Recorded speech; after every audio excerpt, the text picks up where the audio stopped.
ಜ್ಯೋತಿಷ್ಶಾಸ್ತ್ರವನ್ನು ಪೂರ್ಣವಾಗಿ ಕಲಿತುಕೊಂಡು ಜ್ಯೋತಿಷ್ಯವನ್ನು ಹೇಳಿ, ಯಾವುದನ್ನೇ ಆಗಲಿ ಅರ್ಧಂಬರ್ಧಕ್ಕೆ ಹೇಳಬೇಡಿ. 6 ತಿಂಗಳು ಕೋರ್ಸು, 3 ವಾರದ ಕೋರ್ಸು ಜ್ಯೋತಿಷಿಗಳಾಗಿ ಹೇಗ್ರಿ ಸಾಧ್ಯ? ಏನು ಹೇಳಬೇಕು ಅಂತಲೇ ಅರ್ಥ ಆಗೋದಿಲ್ಲ. ಯಾಕೆಂದರೆ ಉದರ ನಿಮಿತ್ತಂ ಬಹುಕೃತ ವೇಷಂ, ಏನು ಮಾಡಲಿಕ್ಕಾಗಲ್ಲ. ಎಲ್ಲ ಫೀಲ್ಡಲ್ಲೂ ಇದೆ, ಹಾಗೆ ಈ ಫೀಲ್ಡಲ್ಲೂ ಅದು ಬಂದುಬಿಟ್ಟಿದೆ ಅಷ್ಟೇ. ಅವ್ರು ಹೇಳೋ ಹೋಮ ಹವನಕ್ಕೆ ಅಷ್ಟೊಂದು ದುಡ್ಡು ಕೊಟ್ಟು ಸಾಲ ಮಾಡಿ ದುಡ್ಡು ಕೊಟ್ಟು ಮಾಡಿಸ್ಕೊಂಡು ಆಮೇಲೆ ಅದು ಆಗಲಿಲ್ಲ ಅಂದರೆ ಅದೇನು, ಅದು ಮೀನಿಂಗೇ ಇಲ್ಲ. ಯಾತಕ್ಕೆ ಬೇಕು ಆ ಥರ ಫಲಾಪೇಕ್ಷೆಗಳನ್ನು ಅವನಿಗೆ ಬಿಟ್ಬಿಟ್ರೆ ನಾವು ಇಟ್ಕೋಬಾರ್ದು. ಆಗ ಇಂತಹ ಸಂದರ್ಭಗಳು ಬರೋದೇ ಇಲ್ಲ.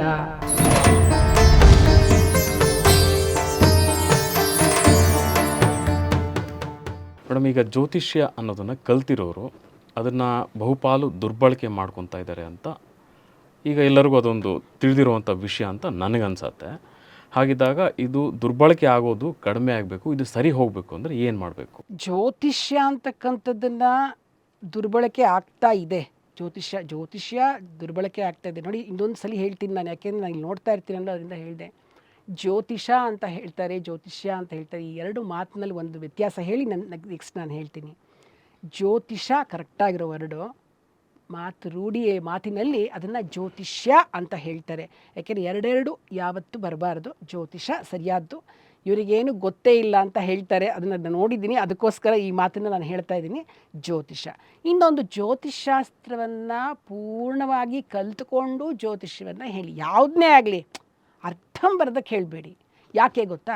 ಈಗ ನೋಡಿ, ವರಾಹ ಮಿಹಿರರದ್ದು ನೋಡಿ, ಪರಾಶರರದ್ದು ನೋಡಿ, ಆಮೇಲೆ ದೀಕ್ಷಿತರು, ಯಾರು ವೈದ್ಯನಾಥ ದೀಕ್ಷಿತರು ಜಾತಕ ದೀಪಿಕಾ ಇದೆ, ಎಷ್ಟು ಮಂತ್ರೇಶ್ವರನ್ ಫಲದೀಪಿಕಾ ಇದೆ.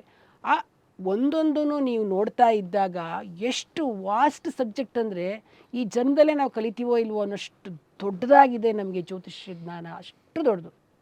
ಅದನ್ನು ಕೇವಲ ನನಗೆ ಆಶ್ಚರ್ಯ ಆಗುತ್ತೆ, 6 ತಿಂಗಳು ಕೋರ್ಸು, 3 ವಾರದ ಕೋರ್ಸು ಜ್ಯೋತಿಷಿಗಳಾಗಕ್ಕೆ ಹೇಗ್ರಿ ಸಾಧ್ಯ? ಇಷ್ಟು ದೊಡ್ಡ ಬೃಹತ್ ಗ್ರಂಥಗಳನ್ನೆಲ್ಲ ಅಧ್ಯಯನ ಮಾಡಿ ಅದನ್ನು ನಾವು ಅಳವಡಿಸ್ಕೊಂಡು, ಯಾಕೆಂದರೆ ನಾವು ಸುಮ್ಮನೆ ಕಲ್ತ್ಕೊಂಬಿಡೋದಲ್ಲ. ಈಗ ಪ್ಲಾನೆಟ್ರಿ ಕಾಂಬಿನೇಷನ್ಸ್ ಇರುತ್ತೆ. ಆಮೇಲೆ ವರಾಹ ಮಿಹಿರರು ಒಂದು ಹೇಳಿದ್ದಾರೆ, ಇವರು ಪರಾಶರರದ್ದು ಹೋರಾಶಾಸ್ತ್ರದಲ್ಲಿ ಭಾಳಷ್ಟು ಚೆನ್ನಾಗಿ ವಿವರಣೆಗಳಿದೆ. ಇದೆಲ್ಲ ತಿಳ್ಕೊಳ್ಳಿಕ್ಕೆ ನಮಗೆ ಸಾಕಷ್ಟು ದಿವಸ ಬೇಕು, ವರ್ಷಾನ್ಗಟ್ಟಲೆ ಅಧ್ಯಯನ ಮಾಡಬೇಕು. ಇವತ್ತಿನ ದಿವಸ ಜ್ಯೋತಿಷ್ಶಾಸ್ತ್ರನ ಕೋರ್ಸು 3 ಮಂತ್ಸಲ್ಲಿ ಜ್ಯೋತಿಷ್ಯವನ್ನು 55 ದಿವಸದಲ್ಲಿ ಜ್ಯೋತಿಷ್ಯ ಕಲ್ತ್ಬಿಡಿ. ಆ ಪುಸ್ತಕಗಳೆಲ್ಲ ಇದೆ. 55 ದಿವಸಗಳಲ್ಲಿ ಜ್ಯೋತಿಷ್ಯವನ್ನು ಕಲಿಯೋದಕ್ಕೆ ಸಾಧ್ಯವೇ? ಈ ರೀತಿ ಕಲ್ತ್ಕೊಂಡು ಬಿಟ್ಟು ನಾನು ಜ್ಯೋತಿಷಿ ಅಂತ ಹೇಳಿ ನಾನೊಂದು ಶಾಪ್ ಓಪನ್ ಮಾಡಿಕೊಂಡು ಜ್ಯೋತಿಷ್ಯ ಹೇಳ್ತಾ ಇದ್ದರೆ, ಏನೋ ಅದೃಷ್ಟ ಚೆನ್ನಾಗಿದ್ದರೆ ಒಂದಿಷ್ಟು ದಿವಸ ನೀವು ಅದು ಹೇಳಿದ್ದೆಲ್ಲ ಸರಿ ಹೋಗುತ್ತೆ. ಆದರೆ ಇನ್ನೊಬ್ಬರನ್ನ ಮಿಸ್ಗೈಡ್ ಮಾಡ್ದಂಗೆ ಆಗುತ್ತೆ ತಾನೇ. ಆ ಥರ ಮಾಡಬಾರ್ದು. ಪೂರ್ತಿಯಾಗಿ ಕಲ್ತ್ಕೊಂಡಾಗ ಏನಾಗುತ್ತೆ, ಹೇಗೆ ಮಾತಾಡಬೇಕು ನಿಮಗೆ ಗೊತ್ತಾಗುತ್ತೆ. ಹೆದರಿಸಬಾರ್ದು. ನೀವೇನು ಮಾಡ್ತೀರ, ಮೊದಲಾಗಿ ನಾನು ಅದನ್ನೇ ಹೇಳಿದೆ, ಚಂದ್ರನನ್ನು ನೋಡಿ ವ್ಯಕ್ತಿ ಬಂದಾಗ ಆ ಜಾತಕದ ನೋಡಿ ಚಂದ್ರನ ಸ್ಥಿತಿಗತಿಗಳನ್ನು ನೋಡಿ ಅವರಿಗೆ ನಾವು ಪರಿಹಾರ ಹೇಳಬೇಕಾಗತ್ತೆ. ಒಂದು ವೇಳೆ ಚಂದ್ರ ಕೆಟ್ಟಿದಾಗ ಅವ್ರಿಗೆ ಹಿಂಗಾಗುತ್ತೆ ಅಂದರೆ ಅವ್ರ ಪಾಪ ತುಂಬ ಭಯ ಬಿದ್ದುಬಿಡ್ತಾರೆ. ಆಮೇಲೆ ಏನಾಗುತ್ತೆ, ಅವ್ರಿಗೆ ಅದನ್ನು ಚೇತರಿಸ್ಕೊಳ್ಳೋಕ್ಕೆ ಆಗಲ್ಲ, ಹೆದರ್ಕೊಂಡ್ಬಿಡ್ತಾರೆ. ಅದಕ್ಕೋಸ್ಕರ ಚಂದ್ರ ಚೆನ್ನಾಗಿರೋರಿಗೆ ಹೇಗೆ ಹೇಳಬೇಕು, ಅವ್ರಿಗೆ ಹೆಂಗೆ ಇದ್ದಿದ್ದನ್ನು ಇದ್ದಂಗೆ ಹೇಳಿದ್ರೆ ಪರವಾಗಿಲ್ಲ.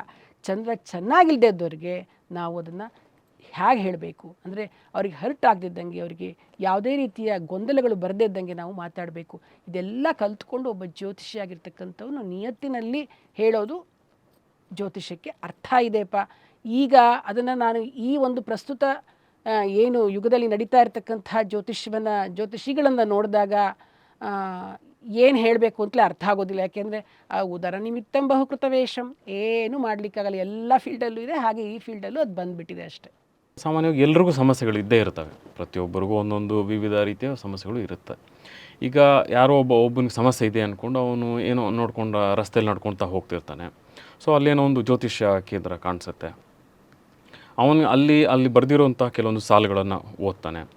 ಇಷ್ಟಿಷ್ಟು ದಿನದಲ್ಲಿ ಇಷ್ಟಿಷ್ಟು ಪರಿಹಾರ ಮಾಡಿಸ್ತೀನಿ, ಆಗದೇ ಇದ್ದರೆ ನಿಮ್ಮ ದುಡ್ಡು ಕೂಡ ವಾಪಸ್ ಕೊಡ್ತೀನಿ ಅನ್ನೋದನ್ನು ಕೂಡ ಬರೆದಿರ್ತಾರೆ. ಹಾಗಿದ್ದಾಗ ಅದನ್ನು ನೋಡಿ ಆ ವ್ಯಕ್ತಿಗೆ ಅನಿಸುತ್ತೆ, ಓ ಹೌದಲ್ವಾ, ಇಲ್ಲಿ ನಾನು ಹೋದರೆ ನನ್ನ ಸಮಸ್ಯೆ ಪರಿಹಾರ ಆಗುತ್ತೆ. ಈಗ ನಾನು ಹೋಗ್ತೀನಿ ಅಲ್ಲಿಗೆ. ಈಗ ನಾನು ಅಲ್ಲಿ ನೋಡಿ ಆ ಒಂದು ಪದಗಳನ್ನು, ಆ ಒಂದು ವಾಕ್ಯಗಳನ್ನು ನೋಡಿ ನಾನು ಹೋಗಿರೋವಂಥ ನಂದು ತಪ್ಪ, ಅಥವಾ ಅಲ್ಲಿ ಅವರು ಅವರ ಏನು ಅವ್ರು ಎಷ್ಟು ಬೇಕೋ ಅಷ್ಟು ಮಾತ್ರ ಓದ್ಕೊಂಡು ಅಲ್ಲಿ ಕೂತ್ಕೊಂಡು ಜನರಿಗೆ ಜ್ಯೋತಿಷ ಹೇಳ್ತಾ ಇರೋದು ಅವ್ರದ್ದು ತಪ್ಪ. ನೋಡಿ, ನಾನು ಅವ್ರ ತಪ್ಪು ಅಂತ ಹೇಳಲ್ಲ. ಯಾಕೆಂದ್ರೆ ನಾನು ಆಗಲೇ ಹೇಳಿದೆ, ನಾವು ಬದುಕಬೇಕು ಅಂದರೆ ಹಲವಾರು ದಾರಿಗಳನ್ನು ನೋಡ್ಕೊಂಡು ಅವ್ರು ಮಾಡ್ತಾ ಇರ್ತಾರೆ. ನಾನು ಯಾರ್ದು ತಪ್ಪು ಅಂತ ಹೇಳಲ್ಲ. ಈಗ ನಾವು ಹೋಗ್ತೀವಲ್ಲ, ನಮ್ಮದೇ ತಪ್ಪು ಅಂತ ಹೇಳ್ತೇನೆ. ನೋಡಿ, ಪ್ರತಿಯೊಬ್ಬನು ಮೊದಲು ಮಾಡಬೇಕಾಗಿರೋದು ಕಷ್ಟಪಟ್ಟು ಕೆಲಸ ಮಾಡಬೇಕು. ಕೆಲಸದಲ್ಲಿ ಶ್ರದ್ಧೆಯಿಂದ ಯಾವುದೇ ಕೆಲಸ ಮಾಡಲಿ, ನಿಮಗೆ ಒಂದು ಅತಿಯಾದ ಆಸೆ ಇರಬಾರ್ದು. ಅಥವಾ ಅನಾರೋಗ್ಯ ಆದ್ರೂ ಅದಕ್ಕೆ ಹೇಗೆ ನಡ್ಕೊಳ್ಬೇಕು, ಪ್ರತಿಯೊಂದು ನಾನು ಕರ್ಮ ಸಿದ್ಧಾಂತದ ಬಗ್ಗೆ ಹೇಳಿದಾಗ ನಿಮಗೆ ಆ ವಿಷಯಗಳು ಗೊತ್ತಾಗುತ್ತೆ, ಹೇಗೆ ಮನುಷ್ಯ ಬಿಹೇವ್ ಮಾಡ್ತಾನೆ ಅಂತ. ಸೊ ಏನಂತಂದರೆ, ಅವನು ನ್ಯಾಯವಾಗಿದ್ದು ಮಾಡೋ ಕೆಲಸ ಸರಿಯಾಗಿ ಶ್ರದ್ಧೆಯಿಂದ ಮಾಡಿಕೊಂಡು ದೇವರನ್ನು ನಂಬಿಕೊಂಡು ಮುನ್ನುಗ್ತಾ ಇರಬೇಕೇ ಹೊರತು, ಈ ರೀತಿಯ ಕಂಡಲ್ಲಿ ಬೋರ್ಡ್ಗಳನ್ನ ನೋಡಿಕೊಂಡು ಹೋಗಿ ಅವ್ರು ಹೇಳೋ ಹೋಮ ಹವನಕ್ಕೆ ಅಷ್ಟೊಂದು ದುಡ್ಡು ಕೊಟ್ಟು ಸಾಲ ಮಾಡಿ ದುಡ್ಡು ಕೊಟ್ಟು ಮಾಡಿಸ್ಕೊಂಡು ಆಮೇಲೆ ಅದು ಆಗಲಿಲ್ಲ ಅಂದರೆ ಅದು ಏನು, ಅದು ಮೀನಿಂಗೇ ಇಲ್ಲ. ಯಾತಕ್ಕೆ ಬೇಕು ಆ ಥರ? ಅಷ್ಟೊಂದು ಪರಿಹಾರದ ನೆಸೆಸಿಟಿನೇ ಇಲ್ಲ. ನೀವು ಪ್ರತಿನಿತ್ಯ ದೇವರ ಪೂಜೆ, ಒಂದು ಕಬೀರ್ ದಾಸರದ್ದು ಒಂದು ದೋಹೆ ಬರುತ್ತೆ ನೋಡಿ, ದುಃಖಮೇ ಸುಮರಿನ ಸಬ್ ಕರೈ ಸುಖಮೇ ಕರೈ ನ ಕೋಯ್ ಜೋ ಸುಖಮೇ ಸುಮಿರಿನ ಕರೈ ದುಃಖ ಕಾಹೇ ಕೋ ಹೋಯ್ ಅಂತ. ಅಂದರೆ ಸಂಕಟ ಬಂದಾಗ ವೆಂಕಟರಮಣ ಅಂತ ಹೋಗ್ತೀರ ನೀವು. ಅದ್ರ ಬದಲು ಪ್ರತಿನಿತ್ಯ ಯಾವಾಗಲೂ ಆ ಭಗವಂತನ ಧ್ಯಾನ ಮಾಡ್ತಾ ನಮ್ಮ ಕೆಲಸ ಮಾಡ್ತಾಯಿದ್ರೆ, ಜಹಾ ರಾಮ ಹೇ ವಹಾ ಕಾಮ ನಹಿ, ಜಹಾ ಕಾಮ ಹೇ ವಹಾ ರಾಮ್ ನಹಿ ಅಂತ ಕೆಲಸ ಮಾಡಬೇಕಾದ್ರೆ ಯಾವಾಗಲೂ ನಾವು ಭಗವಂತನನ್ನು ಧ್ಯಾನ ಮಾಡಿಕೊಂಡು ಕೆಲಸ ಮಾಡ್ತಾಯಿದ್ರೆ, ಫಲಾಪೇಕ್ಷೆಗಳನ್ನು ಅವನಿಗೇ ಬಿಟ್ಬಿಟ್ರೆ ನಾವು ಇಟ್ಕೋಬಾರ್ದು. ಆಗ ಇಂತಹ ಸಂದರ್ಭಗಳು ಬರೋದೇ ಇಲ್ಲ. ಅರ್ಥ ಆಯ್ತಾ? ಯಾವಾಗಲೂ ಭಗವಂತನ ಧ್ಯಾನ ಮಾಡ್ತಾಯಿದ್ರೆ ದುಃಖ ಯಾಕೆ ಬರುತ್ತೆ? ಅಕಸ್ಮಾತ್ ದುಃಖ ಬಂದರೂ ಕೂಡ ನಿಮಗೆ ಸಹಿಸ್ಕೊಳ್ಳೋ ಶಕ್ತಿ ಅವನೇ ಕೊಡ್ತಾನೆ ನಿಮಗೆ. ಅದು ಇಂಪಾರ್ಟೆಂಟು. ಅದು ಬಿಟ್ಬಿಟ್ಟು ಏನಿಲ್ಲ ಹೇಳಿದಾಗ ಮಾತ್ರ ಏನೋ ಪರಿಹಾರ ಮಾಡಿಬಿಡೋದು. ಆಮೇಲೆ ಅವನು ಎಷ್ಟೊಂದು ಜನ ನಾನು ಹಿಂಗೆ ಬಂದಾಗ ಕೇಳ್ತಾ ಇರ್ತೀನಿ, ದೇವ್ರಿಗೆ ದೀಪ ಹಚ್ಚೋದ?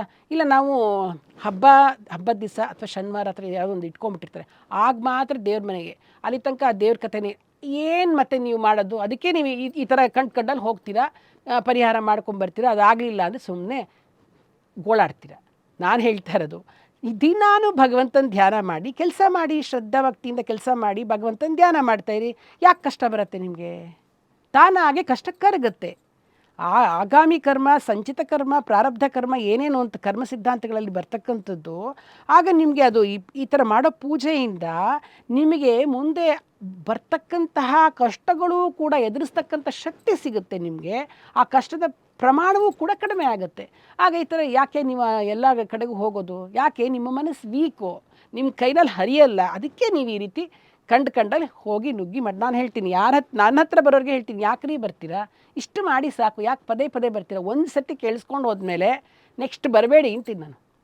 ನೆಕ್ಸ್ಟ್ ಮತ್ತೆ ಬರೋವಂಥ ಕೆಲಸ ಮಾಡಬೇಡಿ. ನೀ ಇಷ್ಟು ಹೇಳಿದ್ದನ್ನು ದಿನ ಅನುಸರಿಸ್ಕೊಂಡು ಹೋಗ್ತಾಯಿರಿ. ನಾನು ಹೇಳ್ಬಿಟ್ಟಿರ್ತೀನಿ, ಇದೊಂದು ಮಂತ್ರನ ನೀನು ಲೈಫಲ್ಲಿ ಇಟ್ಕೊಂಬಿಡು, ಆಯಿತು. ಮತ್ತೆ ಬರೋಕ್ಕೆ ಹೋಗಬೇಡ. ಈ ಸಮಯದಲ್ಲಿ ಹಿಂಗಿದೆ, ಈ ಥರ ಇದು, ಅಷ್ಟೇ, ಮುಗಿದೋಯ್ತು. ನೀನು ಅದು ಮಾಡಲಿಲ್ಲ ಅಂದಾಗಲೇ ನೀನು ಮತ್ತಿನ್ನೊಂದು ಹೋಗೋದು, ಇನ್ನೊಂದು ಜ್ಯೋತಿಷ್ ಹತ್ರ ಹೋಗೋದು, ಅಥವಾ ಇನ್ನೊಂದು ಸತಿ ಬರೋದು. ಯಾಕೆ? 4 ದಿವಸ ಮಾಡಿರ್ತಾರೆ, ನಾನೊಂದು ಮಂತ್ರ ಹೇಳಿರ್ತೀನಿ, ಇದನ್ನು ಕಂಟಿನ್ಯೂಯಸ್ ಆಗಿ ಮದುವೆ ಆಗೋ ತನಕವರು ಇದನ್ನು ಹೇಳ್ತಾ ಇರು, ನಿಂಗೆ ಒಳ್ಳೇದು ಹುಡುಗ ಸಿಗ್ತಾನೆ, ಈ ಥರ ಖಂಡಿತವಾಗ್ಲೂ ಆಗುತ್ತೆ ಅಂತ ಹೇಳಿರ್ತೀನಿ ಅಂತ ಇಟ್ಕೊಳ್ಳಿ. 3 ದಿನ ಸುಸ್ತು, 4, 5ನೇ ದಿನಕ್ಕೆ ಅದು ನಿಂತೋಯ್ತು.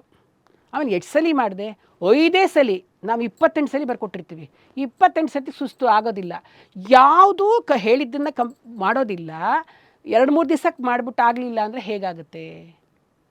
ದಿನಾ ಮಾಡ್ತಾಯಿದ್ರೆ, ನಾನು ಹೇಳೋದು, ದಿನ ಒಂದಿಷ್ಟು ಮಂತ್ರಗಳನ್ನು ಅಥವಾ ಒಂದಿಷ್ಟು ಕೆಲಸಗಳನ್ನು ಮಾಡ್ತಾಯಿದ್ರಿ, ದೇವರಿಗೆ ಸಂಬಂಧಪಟ್ಟಂಗೆ 10 ನಿಮಿಷನಾದರೂ ನಾವು ಭಗವಂತನ ಧ್ಯಾನ ಮಾಡಬೇಕು. ಇವತ್ತು ಯಾರು ಪ್ರತಿನಿತ್ಯ ಭಗವಂತನ ಧ್ಯಾನ ಮಾಡಿಕೊಂಡು ಸದಾ ಅಂದರೆ ಅವನನ್ನು ಸ್ಮರಿಸ್ಕೊಂಡು ಕೆಲಸ ಮಾಡ್ತಾಯಿದ್ದಾರೆ ಅಂತ ಹೇಳಿ ನೋಡೋಣ. ಆಮೇಲೆ ಹೇಳ್ತೀನಿ ನಾನು. ಅದೇನೋ ಮಾಡಿದೆ, ಕಷ್ಟ ಬಂದಾಗ ಬರ್ತಾರೆ, ಬಂದುಬಿಟ್ಟು ಹೇಳಿದ್ದನ್ನು ಕೆಲವರಂತೂ ಎಷ್ಟೇ ದುಡ್ಡು ಖರ್ಚಾದರೂ ಪರವಾಗಿಲ್ಲ ಮಾಡಿಬಿಡ್ತೀನಿ ಅಂತಾರೆ. ಹೇಗ್ರಿ ಸಾಧ್ಯ? ಡೈಲಿ ಭಗವಂತನ ಧ್ಯಾನ ಮಾಡಿ, ಆಗ ಅಂಥ ಕಷ್ಟಗಳು ಬರಲಿಕ್ಕೆ ಸಾಧ್ಯವೇ ಇಲ್ಲ ಅನ್ನೋದನ್ನು ನಾನು ಹೇಳ್ತೀನಿ ನಿಮಗೆ.